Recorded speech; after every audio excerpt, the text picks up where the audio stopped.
Welcome back, guys, to our show, Just a Bit Outside. I am your host, Braden Krevling. If you are new to tuning in, this is my co host, Nathan Keener. How's it going?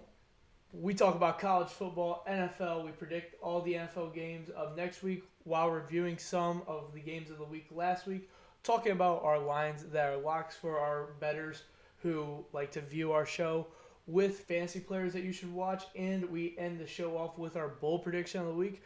But we do let Nathan Keener talk about his college football. So, Nathan, what did we miss in the college football world Saturday if some people didn't watch? Oh, well, you missed a lot. You missed the top team in the nation go down, and I guess we can start talking about them. And Texas A&M beat number one Alabama 41-38. The Aggies had home field there, and that place was rocking. The 12th man really showed up. Zach Calzada, he really stepped up, and I figured he couldn't. He was 21 of 31 for 285 and three touchdowns. He threw a pick, but is expected against an Alabama defense, but a guy like Isaiah Spiller, one of the best backs in the country, really showed up and put a hurting on that Bama defense. He had 46 rushing yards and a touchdown, 43 receiving yards. But yeah, Bama's offense, they showed up. Bryce Young had 20 incompletions. He was 28 of 48. Still threw for 369 yards and three touchdowns. But yeah, they just couldn't get a few conversions at the right times. And as you can see, that's why A&M squeaked that one out. Really tough game for Bama. Obviously, they have to recover, but a few other teams have struggled, so they should be all right. Uh, now might as well go to the biggest story of college football. As you know by now, Spencer Rattler has been benched by the Oklahoma Sooners. No, not really sure about the transfer portal yet. There's been some rumblings today. We've seen around Twitter and that. We're not really sure. Nothing's really been announced, but if you look up Spencer Rattler's name at Oklahoma University in the student directory, it is not there anymore, so that could be a sign. But he went 9 of 16 for 112 yards and a pick before he got taken out in the Red River game. They were playing Texas. I forgot to mention that. Number 6 versus 21. But yeah, he got pulled. He threw a pick. Wasn't really his fault. Tight end ran the wrong route. And in comes Caleb Williams. He tore his ACL his senior year of high school, so didn't play. He was off for over a year and a half, 2 years of football. Comes in and he went 15 of 24 for 211 yards and two touchdowns.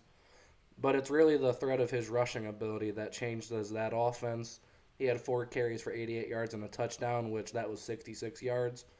Really broke that game open, and just his rushing ability opens up lanes for a guy like Kennedy Brooks, who had 217 rushing yards on 25 attempts. But yeah, Rattler in a bad situation right now. The whole team, they cut off media access this week, so we're not really sure what's going on there. But a team like Texas, they really hung in there right till the end. They had that lead, blew it towards the end, but a guy like Casey Thompson, he did his job. Bijan Robinson showed up. He had 137 yards and a touchdown. True freshman Xavier Worthy, he is the number 8 ranked wide receiver in this class, and he showed up on Sunday. He had 11 targets, but he had 9 catches for 261 yards and 2 touchdowns. Real big play threat that Steve Sarkisian got in there, and a name to be on the lookout for. But yeah, the Rattler situation, Caleb Williams, not really sure what's going on there, but I guess we'll know more. But I just feel like that rushing ability, you had a guy like Kyler Murray in there, a little bit of passer, but majority runner, and then you go straight to Jalen Hurts, who they really started running the ball with. Rattler doesn't possess that same ability, and it's not a knock on him. It's just not really working out right now, and it's a shame. But another team here we got to talk about, number 17, Ole Miss. They were coming off a loss to Bama. They beat number 13, Arkansas. They were coming off a loss as well to Georgia, but hell of a game. It was 52-51. There was 1,287 total yards in that game, and a Heisman contender, Matt Corral, really showed out. He had 14 of 21 through the air for 287 and 2 touchdowns, but he also had 12 rushes for 110 yards, 3 rushing touchdowns as well. He's a guy that really compares to Deshaun Watson. I've heard the comp, and I keep seeing it, but yeah, excellent defensive game was supposed to be, and those offenses just really showed out. Arkansas's defense didn't show up. KJ Jefferson did. He had 3 touchdowns through the air, 3 on the ground. Really, really excellent running attack there, but didn't have enough yards in the end. Going to a top 5 matchup here, number 3 Iowa beat number 4 Penn State 23-20. Big time game for the Big Ten, and really now moves Iowa up into the upper echelon of opponents right there with Georgia, I would say. And yeah, Tyler Goodson, their running back, he had 25 carries for 79 yards, but was more of the story of Penn State. They threw interceptions. Penn State crumbled down late in the game. Yes. They had the lead that whole game comfortably too, up until about the late third quarter, early fourth quarter. Iowa started making that tear to come back into the game, just scratching back. And look, I mean, the over the shoulder backside pass that Iowa made led them up for the go ahead score, and then that's all history when it comes down to the clock hitting zeros. Yeah, yeah. You got to protect the ball, and Penn State didn't do that. That's why Iowa was able to come back. Sean Clifford had 2 interceptions before he got hurt. A guy like Taquan Robertson, a sophomore they have high expectations for, but he wasn't really ready for that big stage, especially at Iowa with that environment it was rocking. He was 7 of 20. He had 2 picks, but coming into the game, I stated Iowa had 8 players with a pick. They had 4 interceptions this game. They were all by different players. So really impressive there with that Iowa defense, and they're a real impressive team in that Big Ten.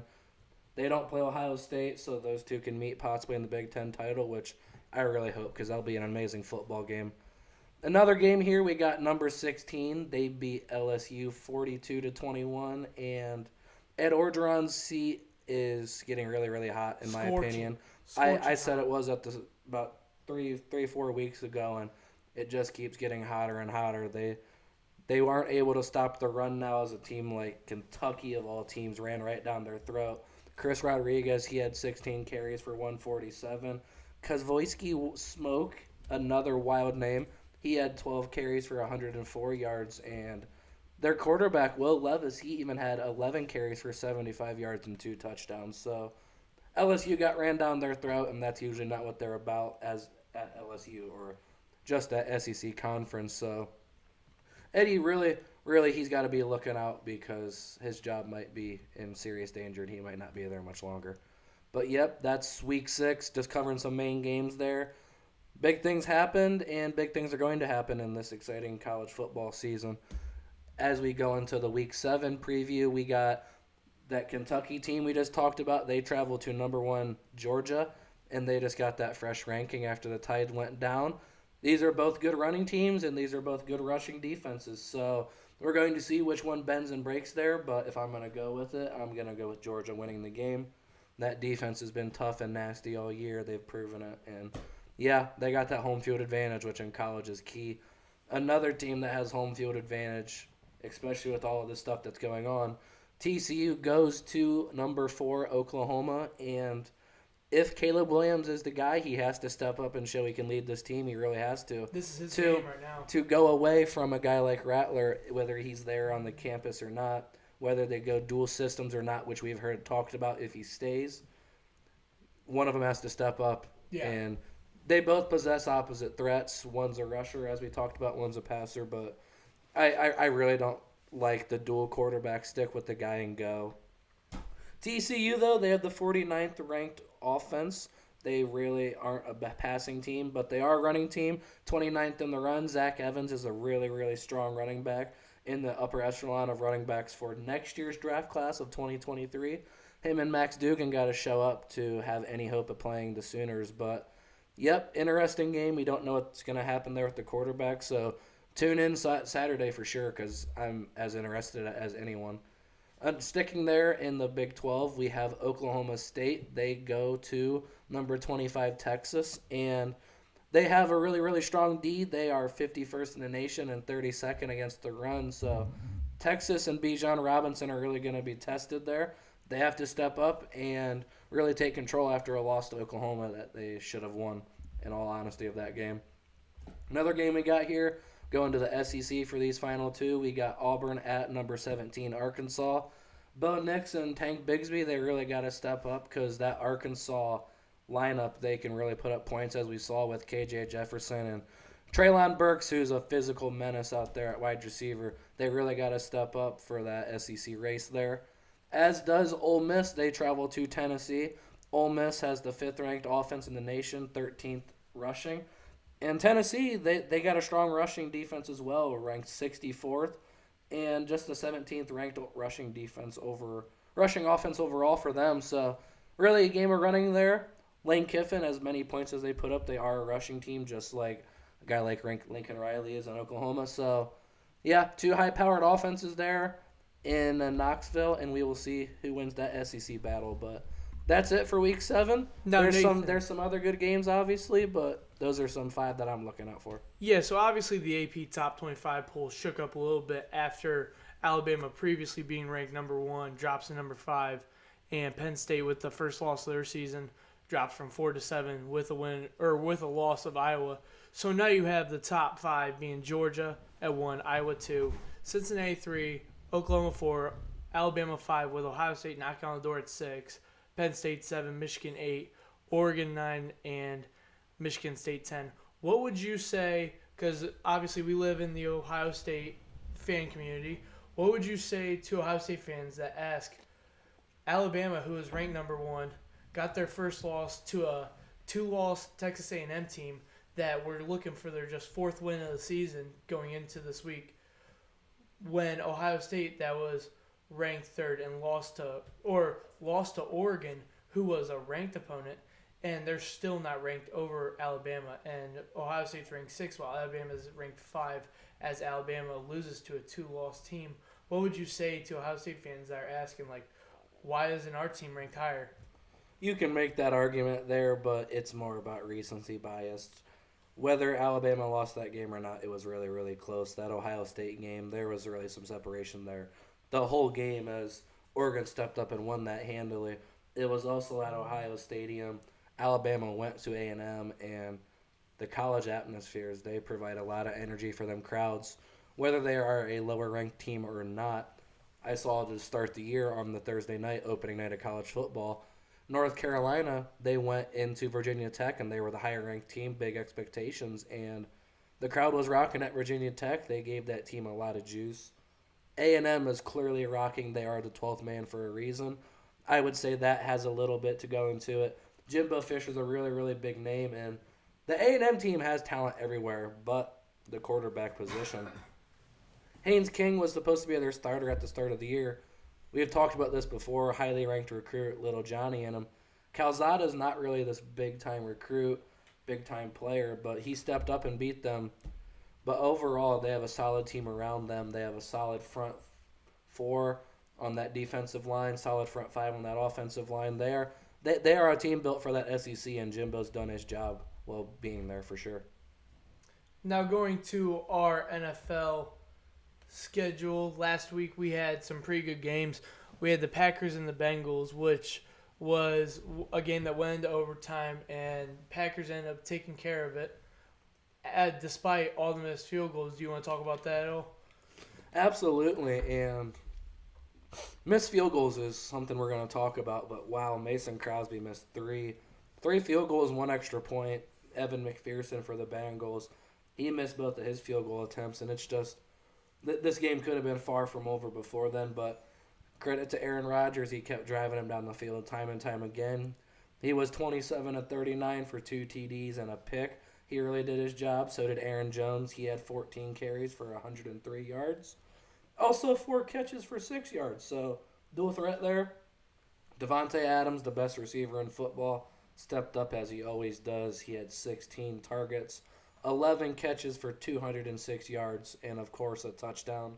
And, yeah, they're just a hard offense to stop, especially for a Bengals team like that. But they did their job. They put up points. Burrow had 281 passing with 2 touchdowns. Sadly, threw a pick that came back to bite him. But Samaje Perine for the Bengals really stepped up. Their second-string back, he had 59 yards rushing, led the team. Also had 4 catches for 24 yards and a touchdown. Jamar Chase obviously stepping up as he always does this year. He had 10 targets for 6 catches and 159 yards. Had a touchdown in there as well. But solid game overall.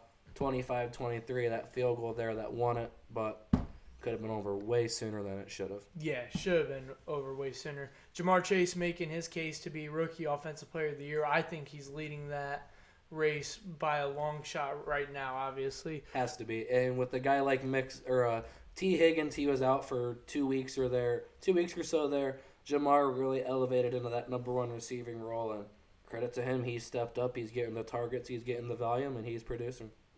Baker Mayfield and Justin Herbert played off in a shootout, what it seemed like to be at L.A.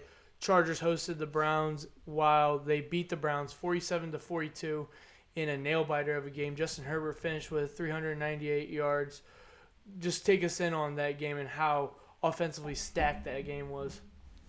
Yeah, two excellent offenses that are in the top of the NFL. You got good backfields with both running backs. Austin Eckler, he had 2 touchdowns, rushing, 1 receiving, 120 total yards there. Just a real solid overall target for Herbert. But Baker Mayfield, the big money quarterbacks down the end of the stretch there, they step up and drive their team down the field. Ultimately, hey, he didn't, and we've talked about this before. It's not criticism of Baker, it's just what we expect. And if he believes he's a top quarterback and wants to be paid like one, in the 2-minute drills where you got to step up for sure. Credit to the Browns, though. They played really well. Were nicked up with the tackles. They both played really well. Cornerback, they really have a struggle there and some injuries there. Kareem Hunt, Nick Chubb, they showed up as usual. A guy like David Njoku really showing out this year, had 149 receiving yards and a touchdown. Odell, they got to work on getting him the ball more. 3 targets for 2 catches and 20 yards. That ain't going to get the job done. Especially with Jarvis out, you would figure he'd step up. He is not. And he's supposed to be on the hot seat. Oh, the fans are trading him. You got to get him involved. And believe it or not, he just wasn't in that game plan, as you have a running back that goes for 161 and your other one that goes for 61. Just unfortunate there, but a very high-scoring game, very exciting. Just you wish the Browns would come out on top in that. We both had the Chargers pick they were the favorite. They were at home. They were expected to win, and they did. Talking about an exciting football game, we have our Sunday Night Football and Monday Night Football game. Let's talk about, but I'm going to go to our Monday Night Football game. We have the Baltimore Ravens beating the Indianapolis Colts. Lamar Jackson, my favorite player, playing Indianapolis Colts, one of my childhood favorite teams growing up. Baltimore was down at one point, 22-9. Came back despite some missed field goals by Rodrigo Blankenship out of Georgia. He couldn't. I mean, one got blocked and one got missed, but still, Lamar Jackson just put on the Superman cape and put on a show. Baltimore ended up winning 31-25. Lamar Jackson surpassed his career passing yards high. His old one was 324 yards, and now is currently set at 442, completing 86% of his passes, being accounted for 95% of the Baltimore Ravens' total offense, and being accountable for 504 total yards, while his tight end showed up big. Mark Andrews having, 147 yards, and Marquise Brown putting on another 120 beside him. So I think that Baltimore offense, if you have anything left to say about that, I think that Baltimore offense was just clicking after a very, very rough first half. A lot of, not a lot, but a crucial fumble. Yeah, absolutely. The Colts were nicked up there at corner as well as the Browns. Lamar took advantage of that. We have 20 of his total of 37 completions going to Andrews and Brown. They both went off. They both had 2 touchdowns as well. And, yeah, they really stepped up. And we've talked about this for weeks, but supposedly Rashad Bateman is finally coming back. You put another guy in there with that lineup now, and that offense, it is getting deadly for that passing game and opening up lanes for Lamar to run. Had 62 rushing yards. Latavius Murray was their lead back. He had 6 carries for 17 yards. So they got to find some production there. Other than that, though, yeah, real solid game. Carson Wentz on the other side, credit to him. He tried as hard as he could to win that game. Played a really good game. He had 400 passing yards as well. He's really starting to look healthy, look like himself again that we saw with the Eagles before. Jonathan Taylor becoming a factor in the receiving game. He had 1 long touchdown. 116 yards there, 53 on the ground and a touchdown.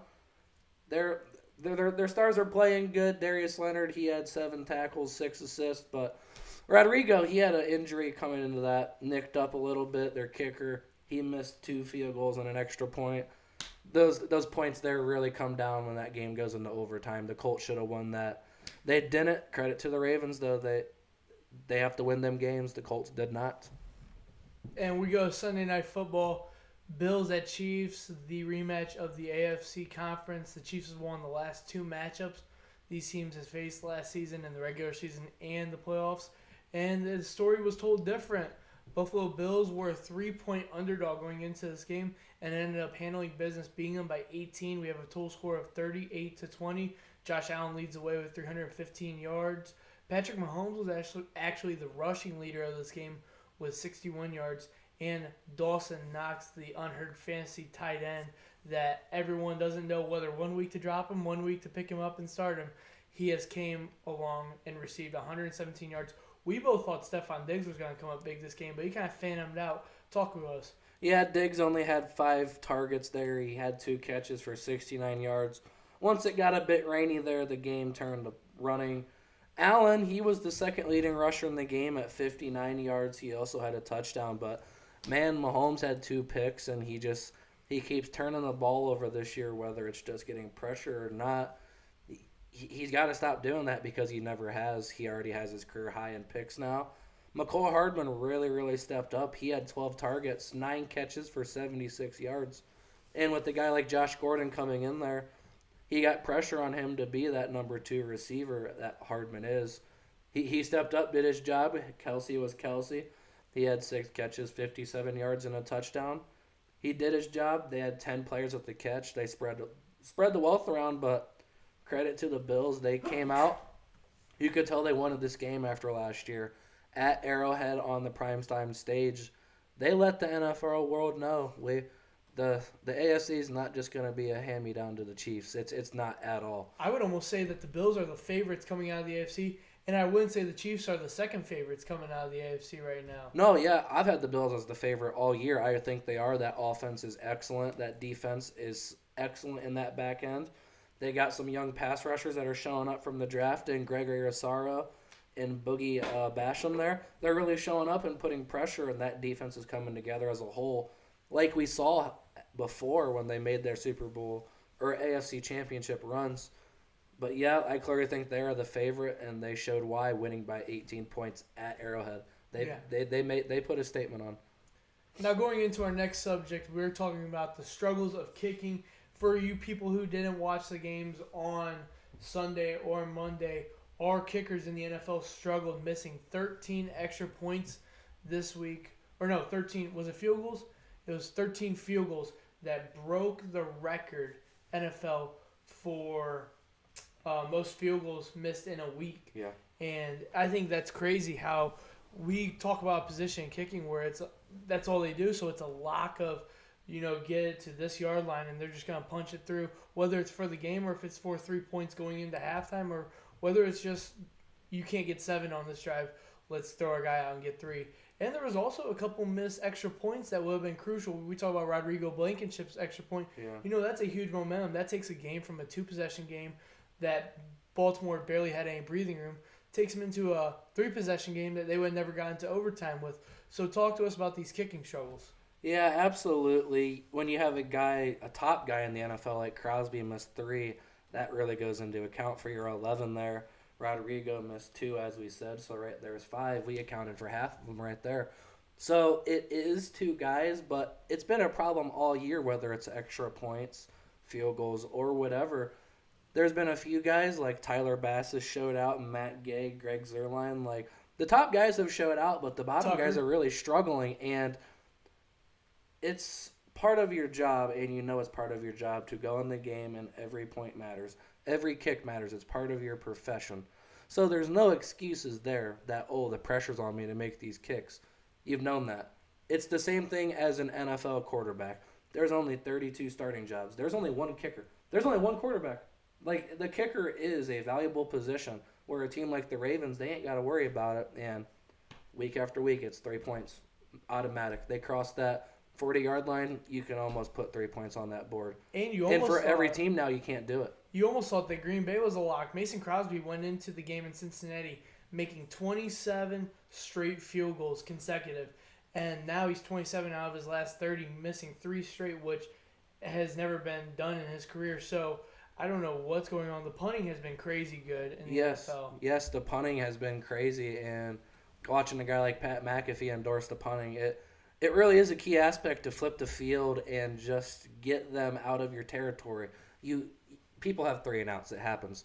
The thing is, how do you recover? If you can flip that field and put them on their 20, even inside that, which we've had a lot of guys do this year. Michael Dickinson, he's an absolute bomber. He's got 13 inside the fucking 20. So does Sam Martin. Like, there's a few guys that really are stepping up and doing their job. And it's incredible to watch because it really is a thrill. Like, special teams comes on, usually it's like, oh, I'm going to walk to the kitchen. Like, it's not that anymore. It really is a show because you don't know if the kick's going in or not. And now the punts, they really are incredible. The coffin corner in it like crazy. Coffin corner, you got spin now to come back. You got absolute speed out there with your gunners now, so they're able to get down there, get behind it, and do stop if it bounces to the goal line. There's a lot of aspects that are going into it, but yeah, the punters are putting on a fucking show this year, and I absolutely love it. Yeah. If the kickers aren't doing their jobs, the punters got to step up and do something. They have, and they've produced a lot of entertainment on Sundays. Now going to something off the field related to the NFL, John Gruden, ex-coach of the Oakland Raiders, they lost to Chicago Bears this week, and then he resigned on Monday during Monday Night Football, despite emails previously while he was with the Washington football team in 2010-2011 season being scooped up from the dark web that were in the trash can from years. We're talking 10 years ago to date. 10 years. And someone found his emails and he put some racial, homophobe, just comments in the emails, and they came back to bite him in the ass, honestly. And with the person in that position and that power that he has, the Oakland Raiders, I'm guessing we're going to fire him and let him make the move to walk on his own before they had to do anything to him. So he resigned, and he made the staff aware before he resigned that he did. If you don't know, the Oakland Raiders do have the first openly gay player on their team as Carl Nassib, the defensive end, and they are a predominantly African-American team and have historically been that as a franchise. So I feel like people in Oakland felt a certain type of way about this move, and John Gruden obviously didn't want to be a distraction to his team this year. Josh Jacobs was in a press conference along with Derek Carr Sunday, and Josh Jacobs said he's never felt like John Gruden has made him feel that way as a man, and he's always respected him. Tampa Bay, which John Gruden did previously coach, removed him from their Ring of Honor. So how do you feel about this situation? Because, before you say anything, I have made a lot of mistakes in my young life, and I have said a lot of dumb things, whether it was 10 years ago when I was 10 years old or whether it was last week. And I feel like as a person, and I've said this in arguments while we talk about this, that I grow as a person every day. And I feel like a lot of people, if not everyone, grows as a person every day. And some people will know this when they watch this, I got suspended from school for doing a prank, and I think it would be crazy. I did that in 2016. I think it would be crazy if that same act got brought up in 2026 as I'm just sitting in the office in my dream job, and somehow I get fired off of something I said 10 years ago, when I think from 2016 to 2021 now, I feel like in 5 years I'm a whole different person.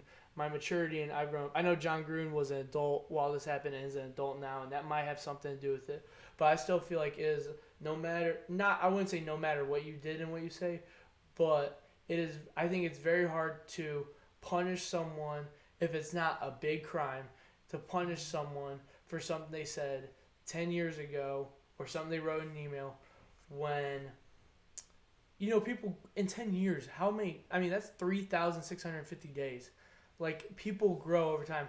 Imagine how many ex-players, players, coaches, GMs, owners, if we dug up all them emails, how many of those guys would be out of a job? So how do you feel about this? Yeah, let's not pretend John Gruden's not the only one here. Everyone in their past has said dumb things. Shoot, it's the same thing. I look at it this way: all the old athletes and Twitters and that they have stuff they've tweeted out, whether they were adults or not, college or not. It that's not the point. We all have dumb things we tweeted out, like one just off the topic because it's so easy to remember. Mitch Trubisky has a tweet that literally says, "I love boobies." Like he put that in high school, and his college roommate took his phone, or his high school roommate took it. He says in an interview with PFT commentator and Big Cat off of Part of My Take. They asked him about it because they like messing with Mitch Trubisky. You know, him and Big Cat are Chicago guys, and they created that bond then. But they asked him about it, and he said, you know, my high school teammate took my phone, and I didn't even realize it till 5 hours later. And he was a top prospect, and he got his phone blown up. Imagine if that came back. You know, imagine, not saying boobies, but imagine if he tweeted something out, and he got punished for that 10 years later because of the person in his power, you know what I mean? So I feel like it's very unfair for years after years to punish someone. But sorry I interrupted. No, you're fine. It's exactly that. It's just years down the road. And it's even worse than that. These were private conversations that you would expect to never come up. Like me and you text on a daily basis. That'd be like 15 years down the road. Just a daily conversation comes up. That's what one of these were, whether we like it or not. It was just a daily email that he was sending, not a part of the Raiders organization or not a part of the NFL or not. Just a broadcaster, which is nothing to do with that now. It's just an unfortunate situation. Gruden, he put together a solid team. He just finally started to get pieces in there and finally have success. It's a shame for him, and you feel sorry for the Davis family because, you know, it wasn't an easy decision to fire him, especially after his dad, Al, hired him. Not an easy decision there, but the team's in Las Vegas now. You got a fresh start. You don't want an image like this hanging over your team. We look at what's happened to Urban Meyer, which is completely swept under the rug now, believe it or not. Thanks, John Gruden. Urban Meyer does not get talked about anymore because of John Gruden. Like the people in that sort of power, they're not supposed to mess up. So you knew as soon as this stuff came down with Urban, it's like something shouldn't come out of this, but something's going to because people like Urban and that have already. It's just an unfortunate situation. You're under the microscope so much.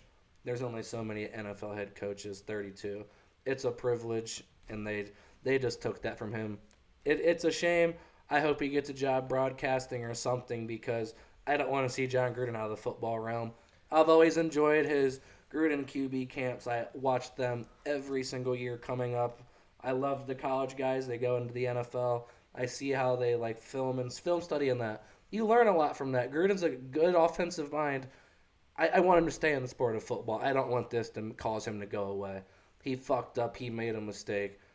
Whether he comes out, apologizes or not, he already has a tweet, I guess. But he said that an actual interview, we'll see. But I don't want to see John Gruden out of the sport because that's a terrible punishment for something that's not John Gruden right now. He's not the same guy as he was. No, you can tell that you can tell. Especially with John Gruden, as little society's not the same as it was 10 years ago. And as little as something like his temper. You can tell his temper in 2016 when he was coaching very, very bad teams is going to be different than now when he seems like he's more of a mellow dude who kind of is chill and living life.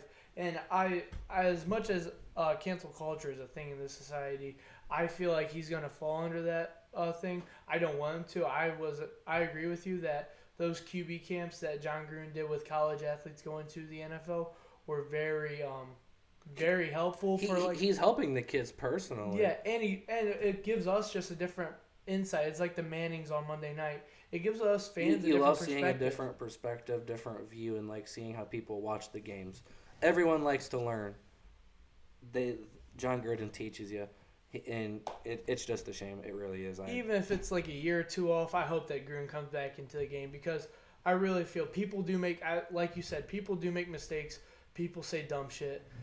That was 10 years ago. Let's not cancel the dude's football career because that dude knows football more than 99% of the population. And I just don't think it's a game that the NFL – I don't think it's a guy that the NFL should lose the insight that he could provide. Just put him in a booth somewhere, slowly start him back up, maybe. But I don't think that he's going to get any respect anymore. And it's sad to see a guy with that IQ just not be a part of the game. Going back to the field, we're going to break down our winners of Week 6. Me and Keener do this weekly. I am up 7 games on him right now, but I mean that can slip away in 1 week, so I am not getting overly confident. Do you have the record pulled up for this week? I do not, but I remember last week you were 13-16 and I was 10-16. I took a few upset picks in there, like the Jaguars and that, where Oh yeah, we had very different picks going into. I had last some week. faith, but yeah, ultimately not in the end. So yep, 3-point difference there last week. But yeah, hopefully this week's a little bit different. Some good games this week. Let's talk about them. Yeah. We start off with Thursday Night Football. We have Tom Brady visiting the Philadelphia Eagles. I do think this game is going to be closer than people think because Tom Brady, it just seems like games that we expect Tom Brady to just smooth by, he kind of struggles during them. We talk about Foxborough. I still have the Bucs winning this game. I had the Bucks winning this as well. This is a guy like Nick Sirianni's first short week as a coach. You got to put that into consideration. Maybe he doesn't have that schedule pre-planned out as you should as a veteran coach. So maybe a disadvantage there, but the Bucks just more talent. I'm going to take them overall in this game. We have Miami at Jacksonville in London at 9:30 a.m. Trevor Lawrence will be the star player of that show as Jacoby Brissett is playing quarterback for Miami in substitute for Tua. I'm going to take Miami. I'm assuming that you're taking your boy. I'm going to take Miami in this one. Tua actually returned to practice today. There is a slim chance he plays Sunday. Even if he does not, I still got the Dolphins in this one. Problem out there at cornerback like Xavier Howard. He can really pick off Lawrence, cause some problems out there. So I'm going to take the Dolphins in this one. Green Bay visits Chicago. Who do you have for this one? I got the Packers at this one. This is a big rivalry game, so not going to be a blowout as people expect here. The Bears are going to show up, but I got the Packers in this one. Rodgers is going to win one last one in Soldier Field if he goes out a Packer or not. Yeah, this is a big division rivalry game for Rodgers. I expect him to win this one. Joey Burrow and the Cincinnati Bengals visit the winless Detroit Lions. I got Bengals. I have the Bengals as well. This is a team I wasn't so high on coming into the start of the year, but they've really proved it. They have a really good offensive weapons, whether it's your receiving game or your rushing game now with Samaje Perine stepping up with Joe Mixon. The secondary's there. They got a little bit of a pass rush and a guy like Logan Wilson in that linebacker core really stepping up. He's going to be key in a game this week to stop DeAndre Swift and Jamal Williams for sure. Another divisional matchup, we have the Houston Texans who have been fighting in every game that they have not had Tyrod Taylor. They're visiting Lucas Oil Stadium, Indianapolis Colts. I will take the Colts, but I'm telling you, Houston will cover this 9.5-point spread. Yeah, Houston looked really good last week. Davis Mills, somehow the myth of old Belichick is owns rookie quarterbacks. Well, of all the ones to do good, it's Davis fucking Mills, and his long neck is up to the ceiling. I don't know how. I don't expect that to be the case this week. Carson Wentz played really good on Monday night. I got the Colts. It might be a close game, might not be, but definitely got the Colts in this one. Rams at New York without or with Saquon Barkley. It's not looking good, but Daniel Jones has also left the game last week with a concussion. I'll take Rams. Yeah, I'm gonna take the Rams here. Both of your starting duo and your backfield being out. That's not a good sign. Patrick Mahomes and Kansas City try to bounce back from a loss and visit Washington football team. I'll take the Chiefs. I'm gonna take the Chiefs as well. Washington, I like them, but the Chiefs got to start playing some real football here. I will say this football team, they're gonna put some pressure on him. Expect another pick or two to be thrown. I really think that he's gonna be forced into some tough decisions. Minnesota plays at Carolina. Who do you have for this game? I got Minnesota in this one. It's a really tough game. It's a 1-point line, so it's a pick 'em from Vegas as they like both teams. Dalvin Cook's supposed to be back this week. Ankle supposed to be healthy. That Carolina team, as good as their offense has been, I don't know if they have the firepower to keep up with the Vikings team. That we've seen whether they can run the clock out against the Browns in just a low-scoring game, or they can put up some real points, as we've seen with 38 already this year. I'll take the Vikings, too. I think that Kirk Cousins has been playing really good this year, along with Adam Thielen. We have the Chargers playing the Ravens. Who do you have? This game's at Baltimore, but it does not matter for me. I'm gonna keep rolling with the Chargers here. They're really hot. They can put up the points to beat a team like Cleveland and slow down that run game. They they should be able to do the same things to a guy like Lamar Jackson on that team. I'll take Lamar and the Ravens. I'm going to stay on my fan train. Lamar struggled at the first half. I don't think that he can do that and he can afford to do that and still get a win. I think that Lamar has to play a full, complete, locked in 4 quarters. Even if he doesn't put up the stats that he did last week, he's still got to be locked in, have that composure, limit the silly fumble that he had inside the 20, and really keep the game in his hands. I think that if he does and he takes the game out of Justin Herbert's control, that Ravens can still find a way to win this game. Absolutely. We have the Arizona Cardinals visit the Cleveland Browns, which is a game we will be at. Who do you got? Yep, we will be there. Kyler Murray's been one of my favorite players since he played at Allen. I was in high school study halls watching him on YouTube and been a fan ever since then. I finally get to go see him play in person. I was at the Baker plant or the flag plant game. He got a few snaps when he was on that Oklahoma team, but yes, going to finally see my favorite player in person. Maybe come back with an autograph you might see up here next week, hopefully. But, yep, I got the Cardinals. Rodney Hudson out this week. Max Williams, a tight end, he just got placed on the IR. So, a little bit nicked up there. Chandler Jones just got COVID. He is vaccinated, so he might be able to play.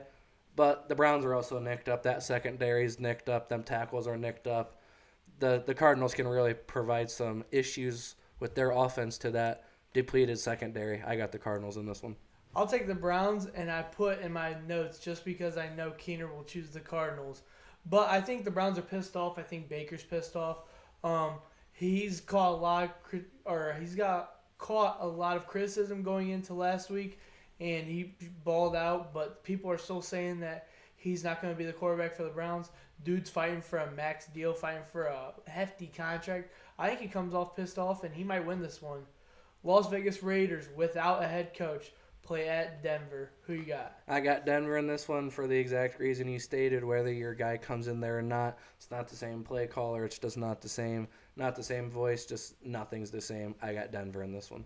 I'll take Raiders. We can go 3 straight in a row. I just think that last week you can tell they were visibly rattled up because of all the talk here, talk there.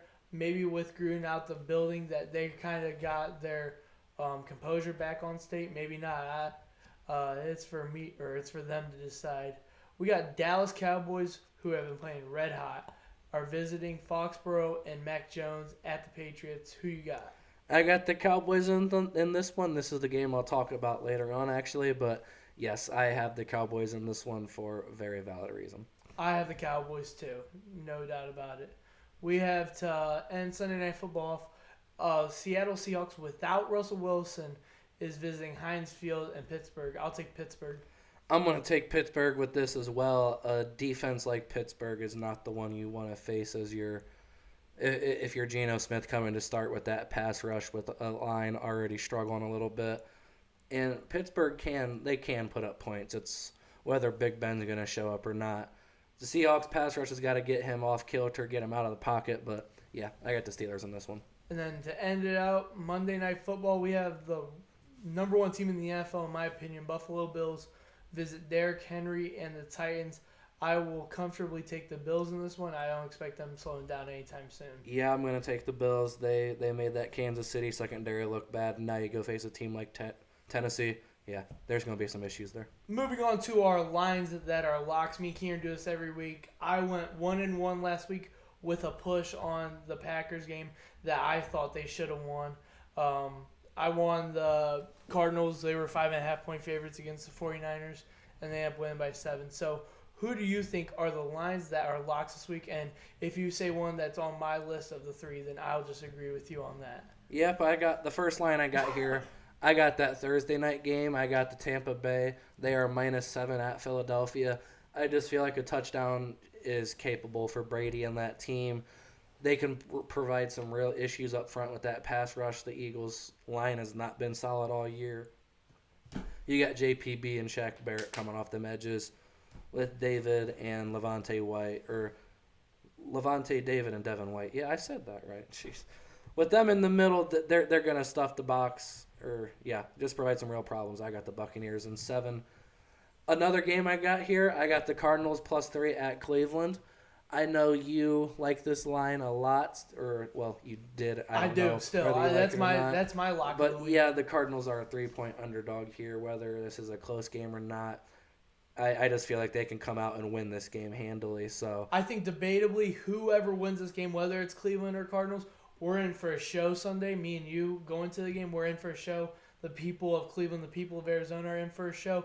And I think this could be a field goal game either way. Either a field goal game, or I could see this being a scenario where it's the last team that gets the ball, and you go for 2 and win by 1. Even if Cleveland wins by 1, you still cover there at +3. So definitely love that. And the lock of the week here, I got the Bills at -5.5 at Tennessee. Just a lot of reasons I've stated. The Titans, they struggle with the secondary. The Bills, they put up a lot of numbers in that passing game. They could have put up a lot more last week. The Kansas City climate was not cooperating. So if it's nice in Tennessee this week, expect some fireworks to be put up in a possible 400-yard game there from Josh Allen. My lines that are locks this week, it's kind of funny because I chose the opposite team for the winner for all these. So my lines that are locked that are the week are the Houston Texans visit Lucas Oil Stadium. The Texans are a 9.5-point favorite. They've been listed a heavy underdog. They're a 9.5-point underdog. My bad. Houston Texans this season will never be a 9.5-point favorite. So I think they cover the 9.5 points. It is undeniable that they're not a good team. But 9.5 points is a lot of points. And we say this every week, and we stay away from those games. But they keep games sometimes usually close. So I'll go with that. I'll go with Chargers +3.5. Kind of the same reasons as the Cardinals-Browns. Even if this is a close game and the Chargers do lose, I can see this being still a very close 1, 2, 3-point game, and they still cover. And my line that is a lock of the week is the Cardinals. I see this being a 3-point game. Either if it's a 1 or 2-point game, an extra point to win it, or a 2-point conversion to win it, or a 2-point conversion to stop it. Yep. I see this being a very, very close game of the week. Yep, super excited for Sunday. We'll see that in person and obviously get up close and personal coverage that we can talk about next week here. But before we go to that game, we're going to have to set our fantasy lineups. We're going to give you guys the fantasy players this week to watch for. I'll go first. I have the New York Giants backup running back now starting, Devontae Booker. He subbed in for the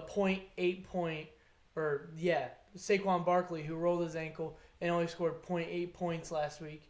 Devontae Booker subbed in, got 20 points on 42 yards rushing, 1 TD, and then he also had 3 receptions for a receiving touchdown and 16 receiving yards. My next player is a wide receiver out of Indianapolis, Michael Pittman. He has 89 receiving yards, 1 touchdown, and 6 receptions, and he's also playing a very bad Houston defense next week. My last one is a guy who I put in my starting lineup at the last second last week. I have Rondale Moore out of Arizona. He had 59 yards last week on 5 receptions. He also had 3 carries with 38 reception yards, and he had a TD that was robbed due to a flag. So I expect him. He's one of those players where he can either have a stellar big game or he can have a lacking game because of so many weapons in Arizona. But I expect those 3 players to pop off next week. Yep, absolutely. 3 strong candidates here, and I have 3 as well, I believe. The first one, we're going to go to a guy throwing one of your candidates the ball. We got quarterback Carson Wentz versus the Houston Texans. He was 25 of 35 last week for 402 yards and 2 touchdowns. You could tell he's getting healthier, getting more comfortable back with the coach he was with in Philadelphia there. And you can just tell everything's coming together. T.Y. Hilton's back at practice this week. He practiced today. Michael Pittman obviously really, really emerged. And Paris Campbell looked really healthy in that game against the Ravens. He looks spry and sprung again. He's really quick and provides them a little speed threat. Jonathan Taylor stepped up in the passing game as well. Naheem Hines already there. So a lot of weapons versus a really bad D and a really bad team. So expect him to take advantage there. He might be on your waiver wire. He might not be after last week's game, but I'd pay attention to that for sure. These other 2 guys will definitely be there for sure, and they're my dark horse candidates. I got running back Sony Michel versus the New York Giants. The Giants have allowed the 8th most fantasy points to opposing running backs, and this game script should be leaned towards higher uses for Michel. The Giants are going to be behind in this game by a lot. Rams just going to want to run out the clock there, get it down. Giants don't have a guy like Blake Martinez, really nicked up on offense as well, so not a lot of points, a lot of 3-and-outs most likely. Sony Michel really can come up this week, even as your backup running back for them, guy you could put in the flex spot or anything. And one I got here, this is the Thursday night game. I got the Eagles wide receiver Quez Watkins versus the Buccaneers. That Tampa Bay secondary this year has not been good. They've allowed the second most fantasy points to wide receivers. They have 7 touchdowns scored on them by opposing wide receivers, and that's the 4th most in the NFL. A team like the Eagles are going to have to pass to stay in this game.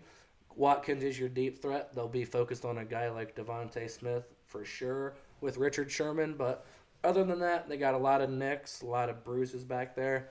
Quez Watkins, the guy I really think can step up this week on Thursday Night Football. Those are some very good players that definitely a lot of this NFL fan population probably hasn't heard of. Obviously, Sony Michel was a back for New England, was a household name for a couple years. But talking about Carson Wentz, he's fighting back some contract years that he signed that contract with Philly, got traded. Some people were questioning if he deserved it or not. So definitely some good players we got to look out for. To end every show, we talk about our bold prediction that we think's going to happen last week. What was yours last week? Do you remember? It was Zach Wilson in London, and he did not have the best game. I thought they'd go over there and really show out, and let's just say the offense stayed in New York. Oh, yeah. I forgot. I thought yours was the Bills being Nope. Kansas City. No. Mine was, despite what was going to happen on Sunday Night Football between the Bills and the Chiefs, I thought it was going to be a pass-heavy game, and I thought Patrick Mahomes was going to throw over 40 times, which I don't know if that's a bold prediction or not, but he ended up throwing 54 times. So my bold prediction this week, this is kind of weird, but I looked at all the matchups, and I think it is a poor matchup defensively this week, and I think 10 out of the 14 games this week are going to hit over the over line. That's bold there for sure. I will have to take a look at that. But I got one line here. Well, it's not a line, but we've talked about it already. And it's bold, but I feel like it's not bold after the performance last week that got put on them. A rookie quarterback last week had 312 yards on them and 3 touchdowns. They had a guy called up from practice squad Saturday go for 5 catches, 109 yards, and 1 touchdown against them. So you would think a team like the Dallas Cowboys would absolutely tear the fuck out of the New England Patriots. I had them winning by 3+ touchdowns, and I could see it by possibly even more. That Cowboys run game, even if Belichick tries to call a good defensive game, they've really showed balance this year. They're second in points per game. They're second in yards per game. Second in rushing behind only the Browns, which is really, really impressive with their 2 backs, obviously. And then they're 11th in the passing game. So even if Dak has to throw, even if Zeke and Pollard get the ball, bad game script for Belichick to try to stop. I feel like they're really going to win that game big this week, and I'm going to definitely go and find the prop bets we find and find that for the Cowboys to win by over 21. I'm going to bet that because I feel confident in that. I definitely think that Dallas has the second best running back room in the NFL when we talk about Pollard and how quick and how explosive he is. And Zeke, I mean, we dogged on Zeke a lot in the beginning weeks, but he's really showing that he can be one of the better running backs in the NFL. And I think that if Dallas wins this game, even though New England isn't a talented team, if Dallas wins this game, this is a big statement game that, hey, guys, we're legit. We aren't a joke in the Dallas Cowboys every year in this weak NFC East conference. And this might be a real statement game for him. Yeah, Pollard is a guy I'm really high on. I feel like with Zeke's struggles the last few years, I wanted him to get more opportunities this year. And you can see why. He provides an explosiveness that Zeke just doesn't have anymore. And Zeke's that power back that get him on the goal line. And the Cowboys are paying him that money, and you bet your sweet ass they're going to give him the ball on that goal line. And that's how he's a fantasy relevant back. But a guy like Pollard is, I honestly believe, the better talent, and it's just a shame he's stuck behind Zeke because the guy's getting paid. But Pollard, really explosive guy. But, yeah, Patriots got to stop both of them this week. Plus that duel of receivers, Michael Gallup coming back soon. Yeah, even the Cowboys D stepped up this year, where a guy like Trevon Diggs is going to possibly throw another pick or get another pick off Mac Jones. just any little detail like that, I feel like the Cowboys can easily get 21. Well, that is our fourth episode of Just a Bit Outside Week 7 coverage. Thank you guys for tuning in. We're getting weekly subscribers and viewers. Thank you for watching, and comment on us if you've tailed, if you didn't, and some other topics that you want us to talk about. Peace.